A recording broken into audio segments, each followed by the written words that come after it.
Korang tahu tak, kalau kau beli kereta tahun depan, kau sebenarnya boleh jimat lebih banyak daripada beli tahun ni. Bukan sebab diskaun showroom, tapi sebab sistem loan kereta kat Malaysia ni bakal berubah sepenuhnya tahun depan. Kerajaan baru je luluskan pindaan Akta Sewa Beli 2025 dan dua sistem yang dah lama dah perah rakyat akan dimangsuhkan. Rule of 78 dan flat rate interest. Kalau kau pernah ambil kereta loan sebelum ni, bank selalu cakap kadar faedah 2.6% je. Padahal kalau kau kira betul-betul, kadar sebenarnya boleh mencecah sampai 5%. Sebab dia kira faedah atas jumlah penuh pinjaman, bukan baki hutang yang tinggal. Jadi makin lama kau bayar, makin rugi. Tapi tahun depan benda ni bakal berubah.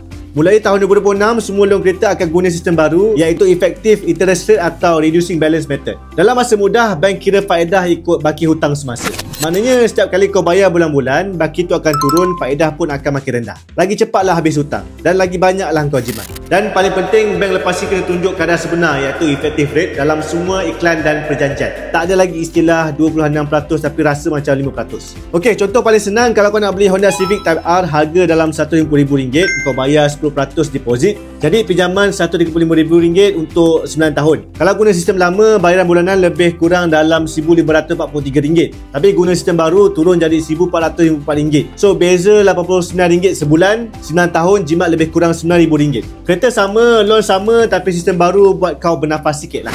Inilah benda yang kecil yang sebenarnya besar impak dia. Sebab bila rakyat mula faham cara sebenar bank kira faedah, dah susah dah nak main sembunyi-sembunyi ni. So kalau kau tengah plan nak beli kereta baru, maybe tunggu tahun depan dulu, sebab kali ni kira-kira kerajaan nampaknya berpihak pada rakyat, pada aku. Komen kat bawah apa pendapat korang tentang inisiatif ni, aku nak dengar pendapat korang.